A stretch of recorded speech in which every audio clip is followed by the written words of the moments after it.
சாம் B. Chelladurai அவர்களின் போதனை களஞ்சியத்திலிருந்து.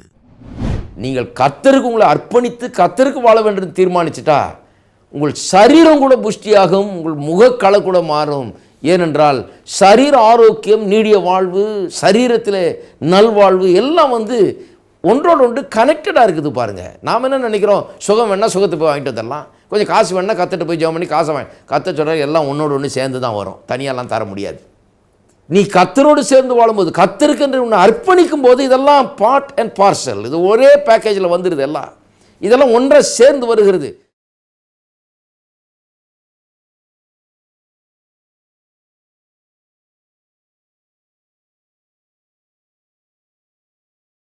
கர்த்தர் நல்லவர் என்கிற இந்த நிகழ்ச்சியின் மூலமாக கடந்த பல வாரங்களாக பொருளாதார செழிப்பை குறித்து நான் போதித்து வருகிறேன். இதை பல்வேறு பகுதிகளாக போதிப்பேன் என்று சொல்லி அதன்படி முதலாவது பகுதி பொருளாதார செழிப்பு எப்படி நம்மை குறித்த தேவனுடைய சித்தமாகவும் நோக்கமாகவும் இருக்கிறது என்பதை குறித்து போதித்தேன். அதில் ரெண்டாவது பகுதி பணத்தை குறித்து மக்கள் நம்பும் பொய்கள் என்று சொல்லி 10 பரவலாக நம்பப்படும் பொய்களை எடுத்து காண்பித்து தேவனுடைய வார்த்தை என்ன கூறுகிறது, சத்தியம் என்ன என்பதை எடுத்து காண்பித்தேன். இப்பொழுது இந்த போதனைகளின் 3ஆம் பகுதிக்கு வந்திருக்கிறோம். இந்த 3ஆம் பகுதி செழிப்பை பெற்று அனுபவிக்க நமக்கு இருக்க வேண்டிய சில முக்கிய தகுதிகளை குறித்ததாக இருக்கிறது. அநேகர் சொல்லுகிறார்கள், ஆம், பொருளாதார செழிப்பு தேவனுடைய சித்தம் என்று நீங்கள் எடுத்து காண்பிக்கிறீர்கள், நான் ஏற்றுக்கொள்கிறேன். ஆம், நான் இந்த பொய்களெல்லாம் நம்புறதில்லை, தேவனுடைய சத்தியத்தை, தேவனுடைய வார்த்தையின் சத்தியத்தை நான் ஏற்றுக்கொள்கிறேன். ஆனால் என்னுடைய வாழ்க்கையிலே பொருளாதாரத்தில் ஒரு பெரிய ஒரு மாற்றத்தை காணுமே. நானும் கிறிஸ்தவ விசுவாசி தான், நானும் தேவனுடைய பிள்ளை தான், ஆனால் என்னுடைய வாழ்க்கையில் ஒரு பெரிய மாற்றத்தை நான் பொருளாதார ரீதியிலே காணவில்லையே, ஏன் என்று அநேகர்கள் கேட்டுக்கொண்டிருக்கலாம். அதற்கு பதிலளிக்கும் விதத்திலே தான் சில காரியங்களை இங்கே சொல்லி வருகிறேன். பொருளாதார செழிப்பை நாம் பெற்று அனுபவிக்க சில தகுதிகளை வேதவசனம் நமக்கு எடுத்து கூறுகிறது. அதில் ஏற்கனவே 4 விதமான தகுதிகளை குறித்து எடுத்து சொல்லிவிட்டேன் ஏற்கனவே. முதலாவது, தேவனுக்கு முதலிடம் தர வேண்டும், அதாவது தேவனுடைய வார்த்தைக்கு முதலிடம் தர வேண்டும் என்பதை எடுத்து சொன்னேன். 2வது, தேவனுடைய வார்த்தைக்கு கீழ்ப்படிதல். 3வது, மனம் பொருந்த வேண்டும். 4வது, சொந்தம் பாராட்ட வேண்டும். தேவன் எல்லாத்தையும் பெற்று கொடுத்து விட்டார். ஆதாம் பாவம் செய்தபோது அந்த பாவத்தின் நிமித்தமாக பிசாசானவன் மனுஷனுடைய எல்லா ஆசீர்வாதங்களையும் அவன் ஒன்றுமில்லாமல் ஆக்கிவிட்டான். அவன் எல்லாவற்றையும் பிடுங்கி வைத்துக்கொண்டு இந்த உலகத்தையே தன்னுடையது என்று சொல்லுகிறான். அதெல்லாம் பார்த்தோம் சென்ற வாரத்திலே. இதெல்லாம் என்னுடையது, இயேசு எடுத்து சொல்கிறான், நீர் விழுந்து என்னை பணிந்து கொண்டால் எல்லாவற்றையும் உமக்கு தருகிற இந்த ராஜ்யங்கள் எல்லாம் என்னுடையது, நான் யாருக்கு இஷ்டப்படுறேனோ அவர்களுக்கு தரலாம் என்று சொல்லுகிறான். அப்படி தான் சாத்தான் இன்றைக்கும் சொல்லிகிட்டு இருக்கான். பாருங்கள், அநேக கிறிஸ்தவ விசுவாசிகளை இன்றைக்கு பிசாசானவன் ஏமாற்றி கொண்டிருக்கிறான். அவருடைய ஐஸ்வர்யத்திலே, அவருடைய ஆசீர்வாதத்தில் அவன் கையை வைத்து கொண்டு, இல்லை இது என்னுடையது, இது எனக்கு இஷ்டமானவனுக்கு நான் தருவேன், என்னை விழுந்து பணிந்து கொள்ளுங்கிற போல பிசாசு இன்றைக்கு பண்ணி கொண்டிருக்கிறான். இன்றைக்கு சத்தியத்தை அறியாத விசுவாசிகள் அவர்களும் நினச்சிட்டு இருக்காங்க இதெல்லாம் பிசாசுக்கு சொந்தமானது, இது பிசாசு கையில் வச்சிருக்கிறான் என்று. ஆனால் இயேசு எதற்காக வந்தார்? வெறும் நம்ம ரட்சித்து நம்முடைய பாவ மன்னிப்பை உண்டு பண்ணிவிட்டு பரலோகம் போன பிறகு நமக்கு எல்லா நன்மையும் செய்கிறதுக்காக வந்தாரா? கிடையாது. வேதவசனம் சொல்லுகிறது, அவர் பாதாளம் வரை சென்று பிசாசையும் அவன் சேனைகளையும் ஒன்றுமில்லாமல் ஆக்கி வெளியரங்க கோலமாக்கி அவர்கள் அதிகாரங்களை உரிந்து கொண்டு அவர்கள் மேல் வெற்றி சிறந்தாராம். வெற்றி சிறந்து அந்த வெற்றியை நமக்கு கொடுத்துட்டாரு, அதிகாரத்தை நமக்கு கொடுத்துருக்கிறார். ஆகவே தான் நாம் இன்றைக்கு சாத்தானை பார்த்து சொல்லணும், சாத்தான உன்னுடைய கரத்தை எடுத்து போடு, என்னுடைய ஆசீர்வாதத்திலிருந்து உன்னுடைய கரத்தை எடுத்து போடு, என்னுடைய நன்மைகளிலிருந்து உன்னுடைய கரத்தை எடுத்து போடு. உனக்கு அதிகாரம் கிடையாது, என் பேரில் என்னுடையது எடுத்துக்கொள்ள முடியாது, இது என்னுடையது, கர்த்தர் எனக்கு பெற்று தந்திருக்கிறவைகள் இவைகள். என்னுடைய தரித்திரத்தை அவர் சுமந்து தீர்த்தார், நான் ஐஸ்வர்யவானாகும்படியாக. ஆகிய கரத்தை எடுத்து போடு என்று அதிகாரம் செலுத்த வேணும், சொந்தம் பாராட்ட வேணும், நம்முடையதை எடுத்துக்கொள்ள வேணும். வேடிக்கை பார்த்துட்டே இந்த விரோதியாமல் எடுத்துகிட்டு போயிடுறான் பாருங்க. நமக்கு சொந்தமானது அதை நாம் சொந்தம் பாராட்ட வேண்டும். சொந்தம் பாராட்டலைன்னா கர்த்தர் எவ்வளோதான் செஞ்சு வச்சுருந்தாலும் நாம் அதை கோட்டை விட்டுட்டு தான் உட்காந்துட்டு இருக்கோமே ஒழிய அதை நாம் பெற்று அனுபவிக்க முடியாது. அநேகர் இன்றைக்கு செழிப்பை ஏன் பெற்று அனுபவிக்க முடியலன்னா, இந்த எப்படி கிளைம் பண்ணுகிறது என்கிற சத்தியம் அவர்களுக்கு தெரியாது. தங்களுடையது எப்படி சொந்தம் பாராட்டுகிறது, தங்களுடையது எப்படி எடுத்துக்கொள்கிறது, தங்களுக்கு பிசாசின் மேலே என்ன அதிகாரம் இருக்குது, தாங்கள் யார் என்கிற சத்தியத்தை எல்லாம் அறியாமல் இருக்கிறார்கள். ஆகவே விசுவாசிகள் நல்லவர்கள் தான், மோட்சம் போகக்கூடியவர்கள் தான், ஆனால் இந்த உலகத்தில் செழிப்பை பெற்று அனுபவிக்க முடியாத நிலையிலே அவர்கள் இருக்கிறார்கள். இப்பொழுது அடுத்தபடியாக இன்னொரு தகுதியை குறித்து நான் எடுத்து காண்பிக்க விரும்புகிறேன். செழிப்பில் வாழ இன்னொரு தகுதி, அது என்னவென்றால் தேவனுக்கென்று நம்மை முற்றிலுமாய் அர்ப்பணித்த ஒரு வாழ்க்கை, அர்ப்பணிக்கப்பட்ட ஒரு வாழ்க்கை. இதை குறித்து வாசிக்கிறேன். 1 தீமோத்தேயு 4ஆம் அதிகாரம் 7, 8 மற்றும் 15 ஆகிய வசனங்கள். சீர்கேடும் கிழவிகள் பேச்சுமாய் இருக்கிற கட்டுக்கதைகளுக்கு விலகி தேவ பக்திக்கு ஏதுவாக முயற்சி பண்ணு. சரீர முயற்சி அற்ப பிரயோஜனம் உள்ளது. தேவ பக்தியானது இந்த ஜீவனுக்கும் இதற்கு பின்வரும் ஜீவனுக்கும் வாக்குத்தத்தம் உள்ளதாகையால் எல்லாவற்றிலும் பிரயோஜனம் உள்ளது. 15 நீ தேறுகிறது யாவருக்கும் விளங்கும்படி இவைகளே சிந்தித்து கொண்டு இவைகளிலே நிலைத்திரு. இங்கே அருமையாக சொல்லியிருக்கு பாருங்க. தேவ பக்தி என்கிற வார்த்தை மறுபடியும் வருகிறது. தேவ பக்திக்கு ஏதுவாக முயற்சி பண்ணு. சரீர முயற்சி அற்ப பிரயோஜனம் உள்ளது. தேவ பக்தி இந்த ஜீவனுக்கும் இதற்கு பின்வரும் ஜீவனுக்கும் வாக்குத்தத்தம் உள்ளதாகையால் எல்லாவற்றிலும் பிரயோஜனம் உள்ளது. அதாவது தேவ பக்திக்கு ஏதுவாக நாம் முயற்சி பண்ணும்போது, தேவ பக்தி என்பது சில நேரத்தில் இந்த காலத்தில் தவறாக புரிந்து கொள்கிறோம். ஆனால் தான் முற்றிலும் அர்ப்பணிக்கப்பட்ட வாழ்க்கை என்று நான் சொல்கிறேன். ஆங்கிலத்தில் காட்லினஸ் என்று வருகிறது. அது ரொம்ப நல்ல வார்த்தை. காட்லினஸ், தேவ பக்தியான ஒரு வாழ்க்கை, கர்த்தருக்கென்று முற்றிலுமாய் ஆவி ஆத்துமா சரீரம் எல்லாவற்றையும் அர்ப்பணித்த ஒரு வாழ்க்கை. கர்த்தருடைய லட்சியமே என்னுடைய லட்சியம், கர்த்தருடைய நோக்கமே என்னுடைய நோக்கம், கர்த்தருடைய சித்தமே என்னுடைய சித்தம், எல்லாவற்றிலும் கர்த்தருடைய நோக்கத்தை சித்தத்தை மட்டுமே செய்வேன் என்கிற ஒரு பெரிய தீர்மானத்தோடு ஒரு வாழ்கிற வாழ்க்கை நிச்சயமாக மிகவும் பிரயோஜனம் உள்ளது என்று வேதவசனம் சொல்லுகிறது. அதைத்தான் நாம் இங்கே கவனிக்க வேண்டும். அது ரொம்ப பிரயோஜனம் உள்ளதாம். சரீர முயற்சி அற்ப பிரயோஜனம் உள்ளது. ஆனால் தேவ பக்திக்கு ஏதுவான முயற்சியோ எல்லாவற்றிலும் பிரயோஜனம் உள்ளது என்று இருக்குது. சரீர முயற்சின்னு சொன்னால் பாடிலி எக்ஸசைஸ். நிறைய பேர் நினைக்கிறாங்க இந்த வசனத்தை வாசித்துட்டு சரீர பிரகாரமான எக்ஸசைஸ் ஒன்றுமே பிரயோஜனம் இல்லை, செய்ய வேண்டியதில்லைன்னு. இல்லை, அதை பற்றி அதுக்கு விரோதமாக வேதம் பேசலை.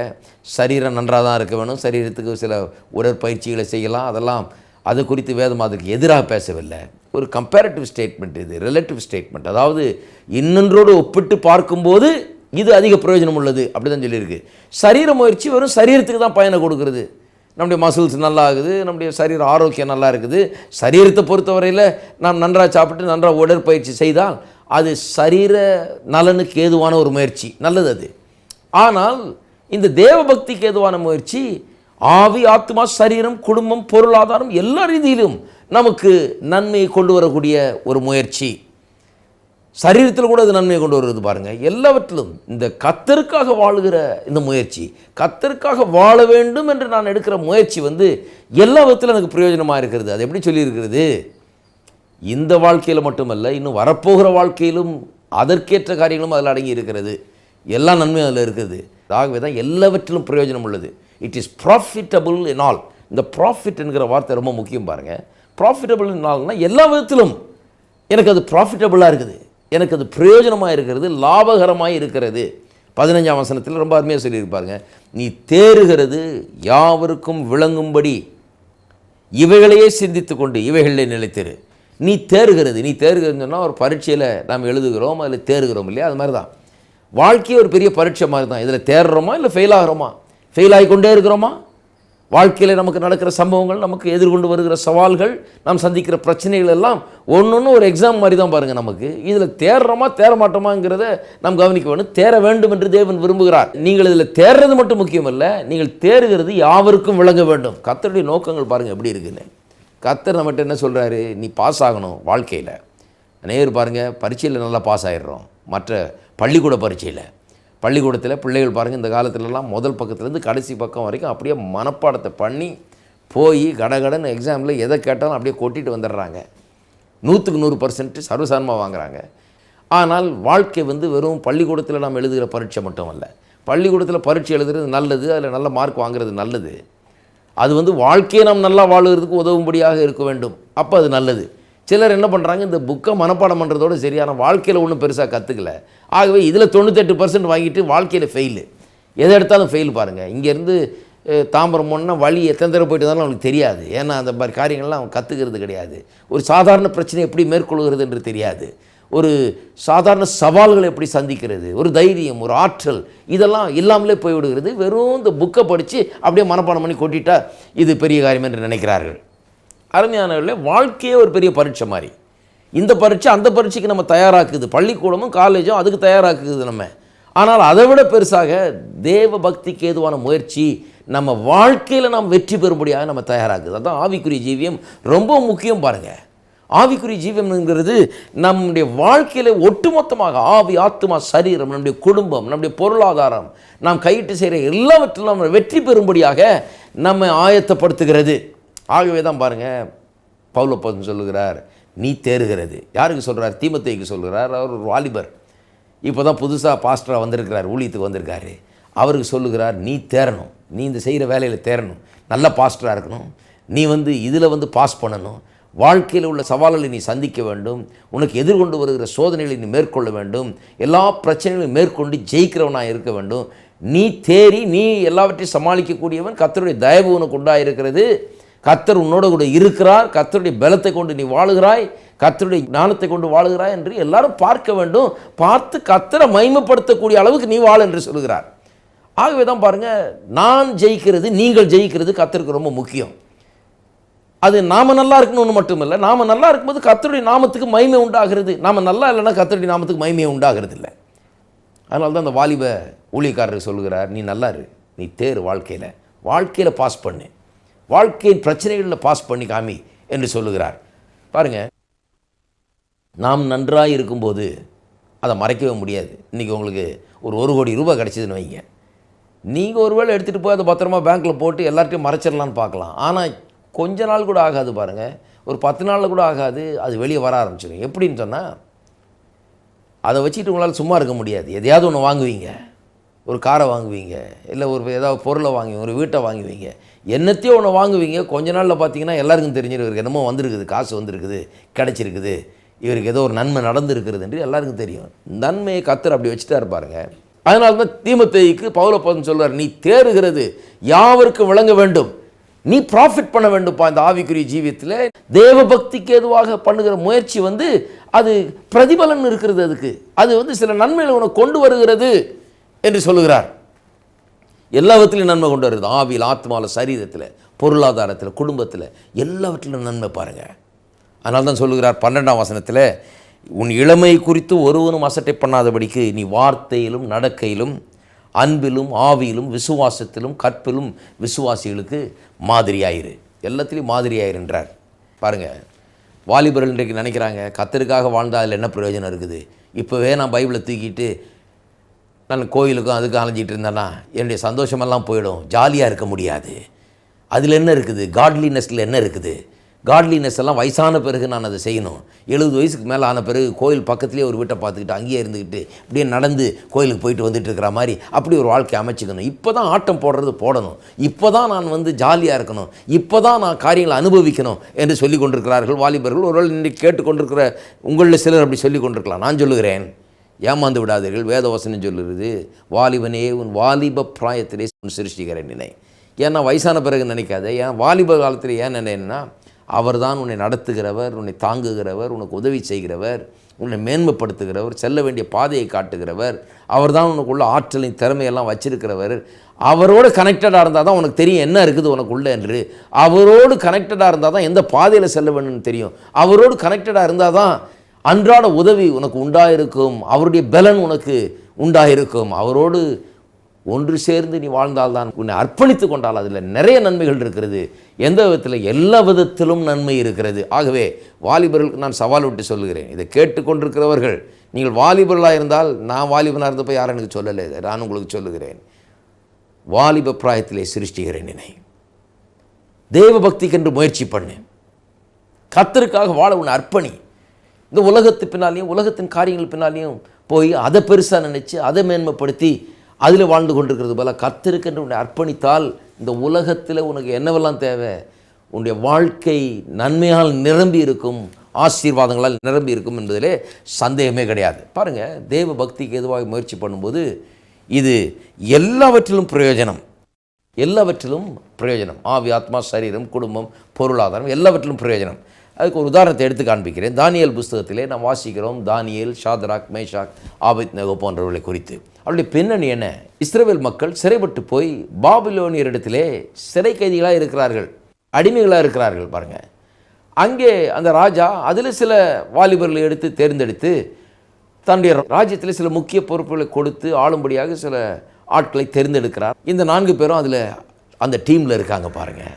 அவர்களுக்கு ராஜா என்ன பண்ணார், தான் உண்ணும் போஜனத்திலிருந்தும் திராட்சை ரசத்திலிருந்தும் ஒரு பங்கு அவர்களுக்கு எடுத்து வச்சு, ரொம்ப high class food and drink, அதிலிருந்து ஒரு போர்ஷன் எடுத்து வச்சு தினந்தோறும் இவர்களை அதை கொடுத்து கொஞ்சம் தேத்த சொல்கிறார்.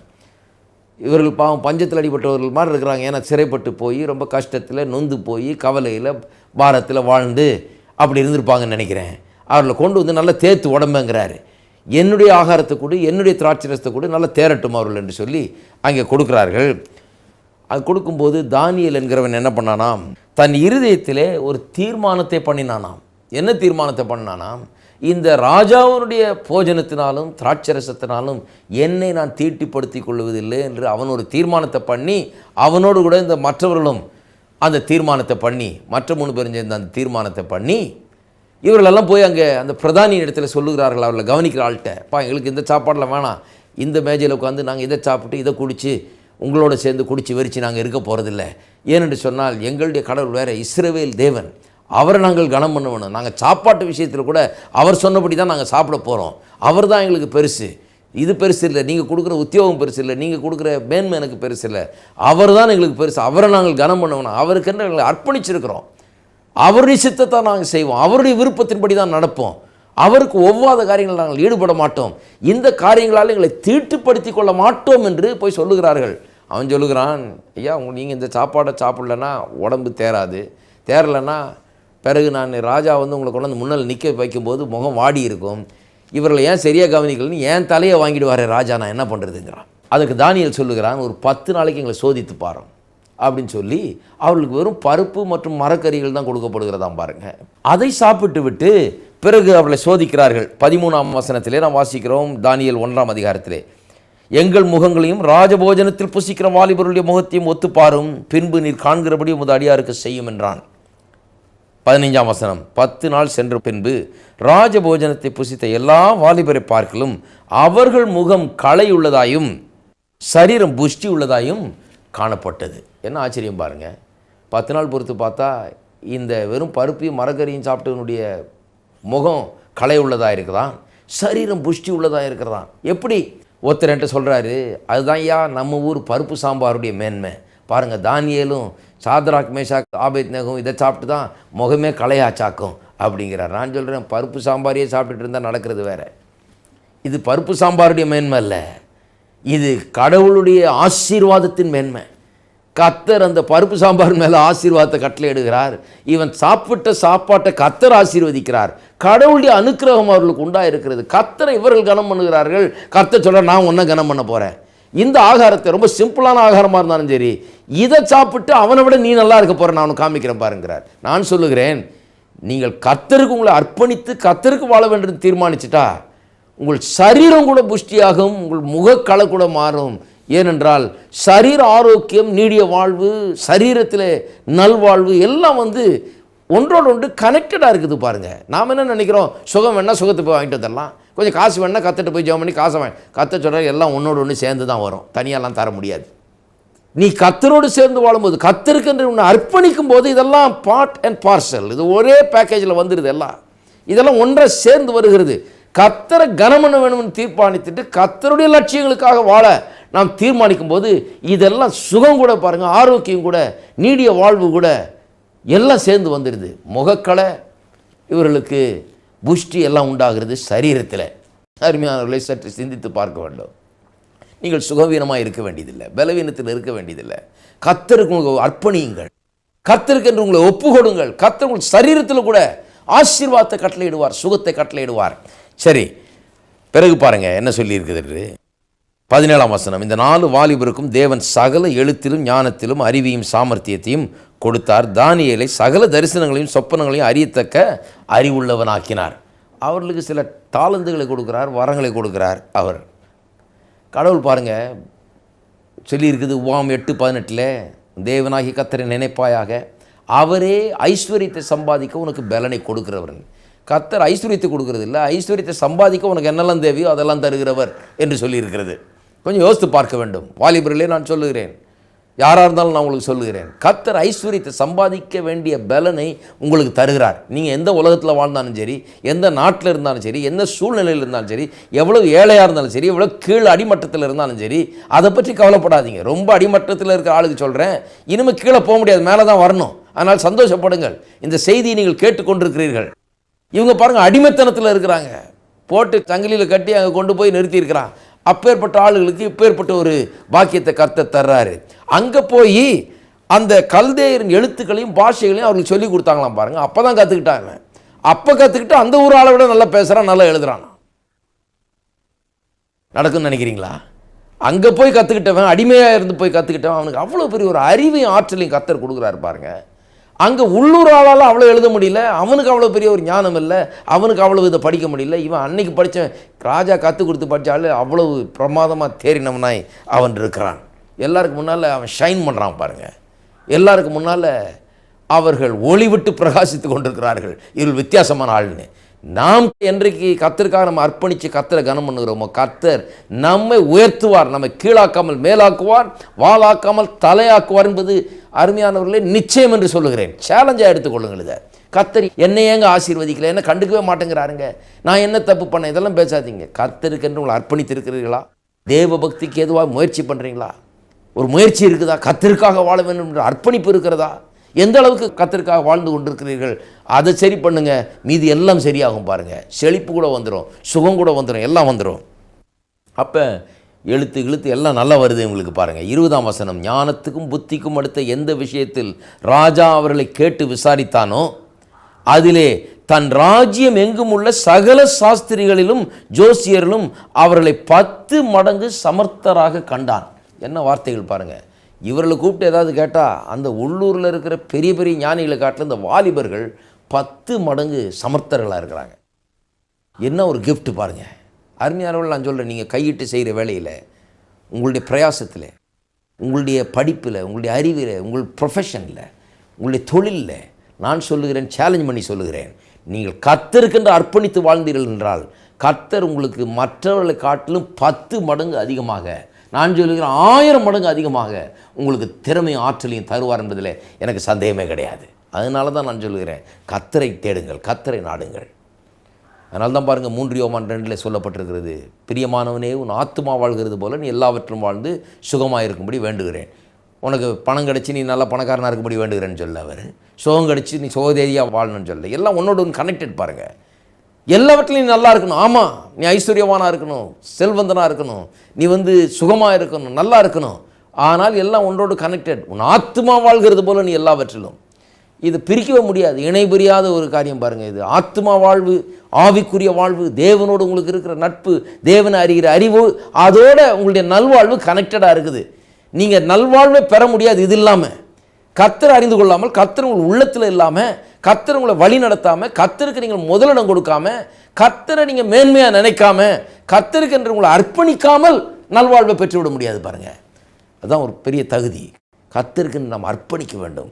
தேவ பக்திக்கான முயற்சி, அதில் ஈடுபட வேண்டும். ஒரு ஆவிக்குரிய ஜீவித்தை வாழ்வதில் ஒரு பெரிய முயற்சியை காட்டினால் எல்லாமே நமக்கு நம்முடைய வாழ்க்கையில் வாய்க்க ஆரம்பித்து விடுகிறது. அதுதான் சங்கீதக்காரன் சொல்லுகிறான், இரவும் பகலும் அவருடைய வேதத்தில் தியானமாக இருக்கிற மனுஷன் பாக்கியவான். அவன் நீர்க்காலின் ஓரமாக நடப்பட்டு தன் காலத்தில் தன் கனியை தந்து இலையுதிராது இருக்கிற மரத்தை போல் இருக்கிறான்.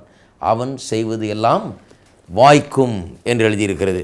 ஆகவே எந்த ஆசீர்வாதமாக இருந்தாலும் சரி, இந்த வாழ்க்கையில் எதை எடுத்துக்கொண்டாலும் அர்ப்பணிக்கப்பட்ட ஒரு வாழ்க்கையோடு சேர்ந்து எல்லாம் சேர்ந்து வருகிறது. பொருளாதார செழிப்பு அதிலே ஒன்றாக இருக்கிறது. ஆகவே தான் நாம் வாசிக்கிறோம் உசியா ராஜாவை குறித்து. அவன் தேவனை தேட மனதிணங்கினவனாக இருந்தானாம். ஒரு காலத்தில் அவன் தேவனை தேடின நாட்களெல்லாம் கர்த்தர் அவன் செய்த எல்லாவற்றையும் வாய்க்க பண்ணினார்.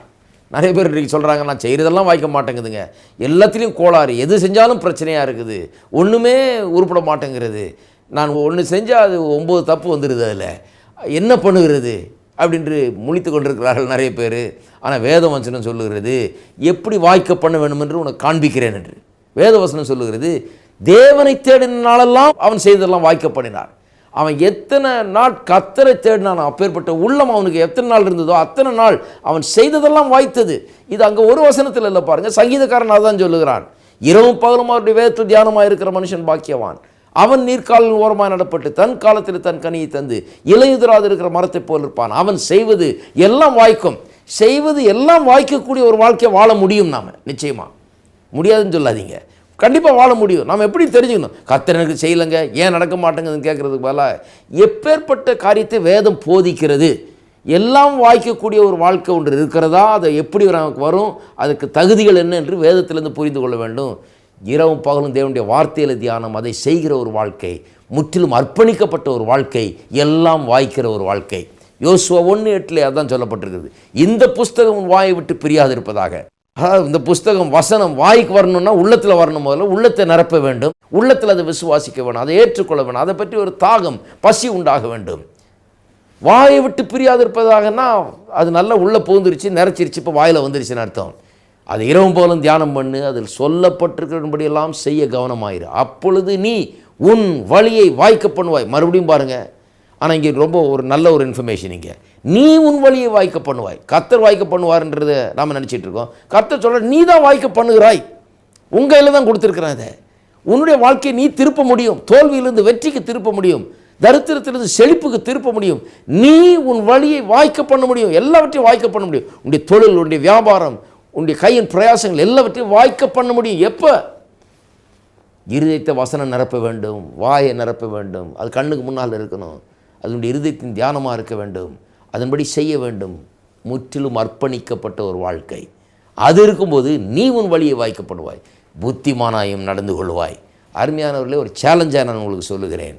உங்களுடைய வாழ்க்கையை தோல்வியிலிருந்து வெற்றிக்கு நீங்கள் திசை திருப்ப முடியும். நீங்கள் உங்கள் வாழ்க்கையை வாய்க்க பண்ண முடியும். நீங்கள் கர்த்தரை தேடுகிற நாளெல்லாம் அவர் எல்லாவற்றையும் உங்களுக்கு வாய்க்க பண்ண முடியாது, உங்களுக்கு உதவி செய்வார். அவர் உங்களோடு இருக்கிறார், உங்கள் பட்சத்தில் இருக்கிறார், உங்களுக்காக இருக்கிறார். செழிப்பு ரொம்ப கஷ்டமானதல்ல. கர்த்தருக்கென்று உங்களை அர்ப்பணியுங்கள். அர்ப்பணித்தால் அதன் ஆசீர்வாதத்தில் ஒன்று பொருளாதார செழிப்பு. கர்த்தர் உங்களை ஆசீர்வதிப்பாரா.